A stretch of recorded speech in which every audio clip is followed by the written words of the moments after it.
before I start the stream, I want to open the stream officially with POV and highlight a specific song or a specific line. Let's go. Kane Keid, come outside. I don't think Kane Keid will do anything. Come outside. I was also wrong about Kane Keid, but Kane Keid. I want to highlight a specific line. I try to warn him. He knows we don't fill him. Them clips ain't real and we can't be bros. Don't we ain't drillers and we deep in the streets. We ain't talking about chilling on corners. Corners keeping the orders. Let's bring that shit back. Let's bring that shit back. What is niggas talking about? I try to warn him. He knows we don't fill him. Them clips ain't real and we can't be bros. Don't want her. But you know we ain't drillers and we deep in the streets. We ain't talking about chilling on corners. Corners keeping the order. Small fry scorch, door by door, keep serving. 4x4, big swerving. Ignore my phone, my trauma. Healing a Porsche. Calculated moves like physics. Flow still going, no limits.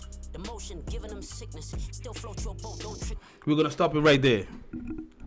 We're gonna stop it right there. I'm not gonna play the full song. If you niggas want the full song, go get the full song on your own. It's on YouTube. But I want to talk about something. Right? I want to talk about something. First and foremost, I want to start by saying, Kane Keid. Take out these goddamn shades. Kane Keid. Let me see. Is my mic okay? Kane Keid. I was one of the people that said you need to come outside. I'm blaming Brando. Brando made a very compelling video, and I was like, you know what? Brando's talking. Maybe I need to actually be a part of the people that are saying Kane Keid should come outside. And guess what? You went to the studio. You went outside. You went to the studio. You recorded. You came through with POV. You even shouted out the corner. What I would love to believe. Because what other corner is keeping the order when it comes to the art form of SA hip hop? Wrong. That's the right one.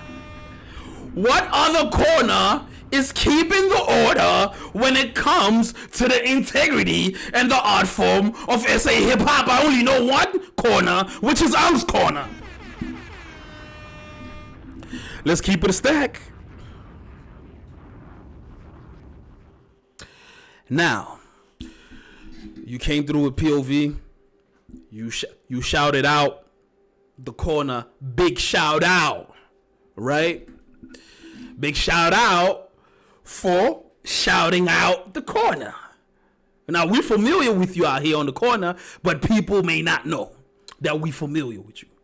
Now, I came out and I was like, hey, matter of fact, Zinga even texted me like, yo, are you crazy? Brady versus Kane Keid, are you mad? And I was like to Zinga, you know what? I may have been mad. I blame Brando. What's going on, Lynn? Nah, jokes aside, I don't blame Brando. There's just a video by Brando that I saw that I thought it was compelling. And I felt like I haven't heard enough of Kane Keid, right? And as far as competitively, he was always like puffing out his chest, quote unquote, right? But it was never in relation to any other rapper. So in him coming out with POV, I think it was very dope. I would like to officially say to him, I hear you. I hear you, I see what you did. And in as far as Cool Kids by Brady, I think look, it's very important to note, right? And this is something that we need to really be honest about. Brady is not a battle rapper. He's never been a battle rapper. He'll never be a battle rapper. He doesn't have the facilities to be a battle rapper. I saw a live with Geel Boy and Preacher where Geel Boy was telling Preacher it's almost unfair that Kane Keid did what he did to Brady, right?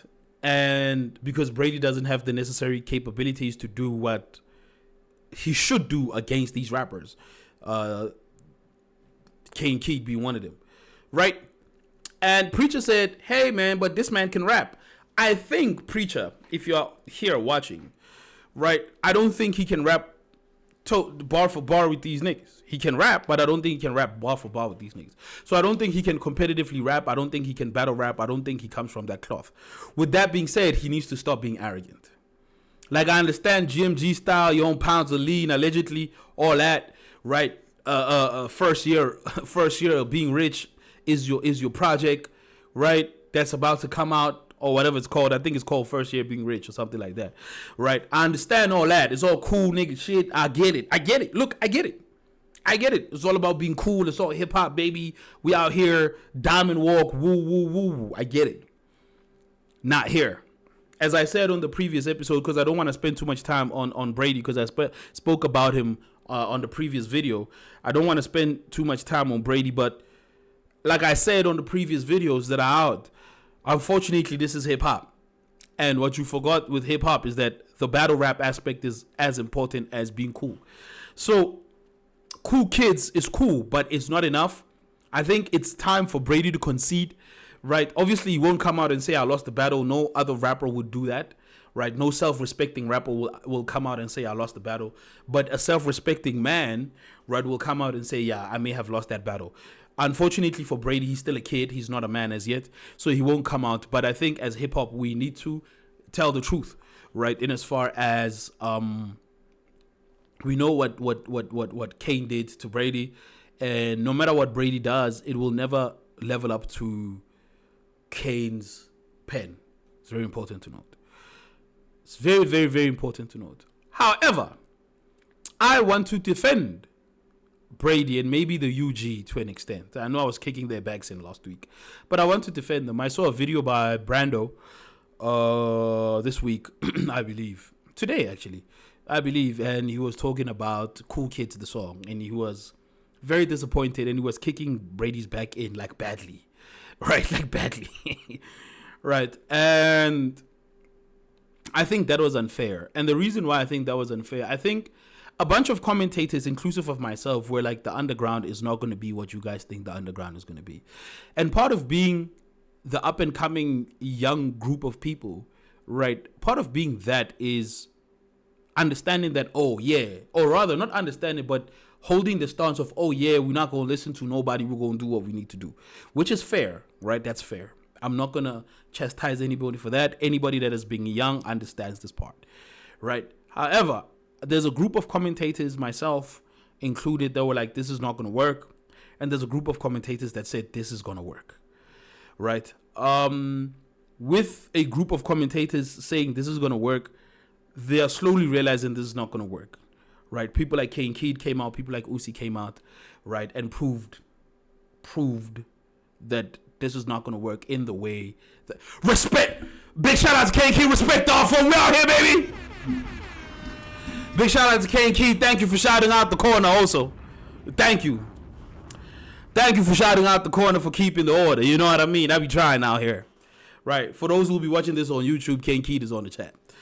But in as much as there's a bunch of commentators like myself and others that told them that this is not going to work out, I think its existence has impacted SA hip hop positively, right? This is where now I kind of play devil's advocate and I kind of like defend them, right? In the underground's existence, it kind of brought back the shine to SA hip hop, and it brought back the shine to people who deserve the shine for rapping, right? The Ucis, the Kane Keids, and everybody else, right? Now, that shine had to come at the back of these underground guys, which is fine. What's going on, Chris? Which is fine, because we all serve the same hip-hop system. We all serve the same hip-hop ecosystem, right? But I think for commentators to come out now and say, yeah, niggas, I told y'all these niggas is trash and woo. I think it doesn't help, right? It doesn't help. I think one can be objective and say, well, we did tell you. And these guys are whack, blah, blah, blah. But it shouldn't be a personal attack on the rappers themselves, unless the rappers themselves are on some goofy shit, right? Kind of like what Blackie's DJ is doing and how GMG's treating Swanko, right? With that being said, you see that is more weird energy, and then we would need to be like, hey, you niggas need to like sit the fuck down. What the hell are you doing, right? But in as far as just the expansion of hip hop, in as far as the expansion of hip hop's relevance within the South African music industry or the South African music zeitgeist, right? I think we do need to look at the people like Brady, people like Katana, people like Cooper, and say, hey, big shout out. You guys brought a light that we necessarily couldn't get back because of piano. And now we're not saying it's only them, or I'm not saying it's only them, right? All these things came like they aligned perfectly, right? It took piano going through whatever it was going through and the proliferation of AI in piano, right? And then them coming out and then them starting problems with super rappers, and then super rappers is crazy. Super rappers is crazy. Very good rappers. Super rappers is crazy. Cool. But very good rappers, right? And then these very good rappers came out and was like, oh, you don't want to test this, and then them failing to go to the battleground, and then everybody being able to see it, while at the same time Mswanko, Preacher, Brando, P that G, myself, all kinds of people, SA Hip Hop Reloaded, SA Hip Hop 24, all kinds of commentators and pages and whatever were making noise about this. So it was a perfect stew. You understand? It was a perfect stew that happened. It was perfect timing for this to happen. So it's not solely on them that the proliferation of SA hip-hop in as far as, or the expansion of popularity in as far as SA hip-hop within the South African music zeitgeist is solely on them. No, that's not what I'm saying. What I am saying, though, is that they started a chain reaction. And that chain reaction got us here, where we are essentially bubbling under, and we are on the way of becoming a popular genre again in this country. You understand? So it's very important to note, right? We thank Kane Keid, we thank Usi for this, right? I thank them personally, right? Because it felt like rapping wasn't necessarily prioritized, right? So I thank them. I thank them for doing what they did. But in the same breath of me thanking them, I think it's very important to note that the underground, whether you prefer them, whether you don't prefer them, whether you think they whack, whether you think they don't whack, they are equally important in this new phase of SA hip hop, because they were part and parcel of the people who pushed it to the front. Now, again, like I said earlier on, I'll say it again. Brady, stop talking crazy. You don't have the facilities, big man. Right? It's as simple as plain. I think every other underground rapper should also stop talking saucy. Bros, you don't have the facilities. There's real rappers out there. Stop threatening Franco. Leave it. You niggas took the L. Right? Usi came through, Mopjol. Keid came through, Mopjol. Right? Keid and Usi have a song together. Like, it's the rappers stood up for themselves and said, all right, cool. We had to slap you little niggas because you little niggas were getting too crazy. But now let's all hug because we all part of a hip hop family. Right? Now, if niggas have problems on their own, right, niggas need to solve them problems on their own. However, in the context of hip hop, I think it's very important that we look at this whole thing and say, all right, cool. Right? We went through the phase of underground or UG versus super rap, right? Or proper rap or whatever we want to call it, real rap. Real rap thinking went up. Niggas won. How do we come together and have the musicality of these niggas, right, inform, right, the super raps, and have the super raps inform the music making or the lyricism of these niggas and us making good music again. I think this is what we've been all trying to get to, and I think we are slowly getting there, right?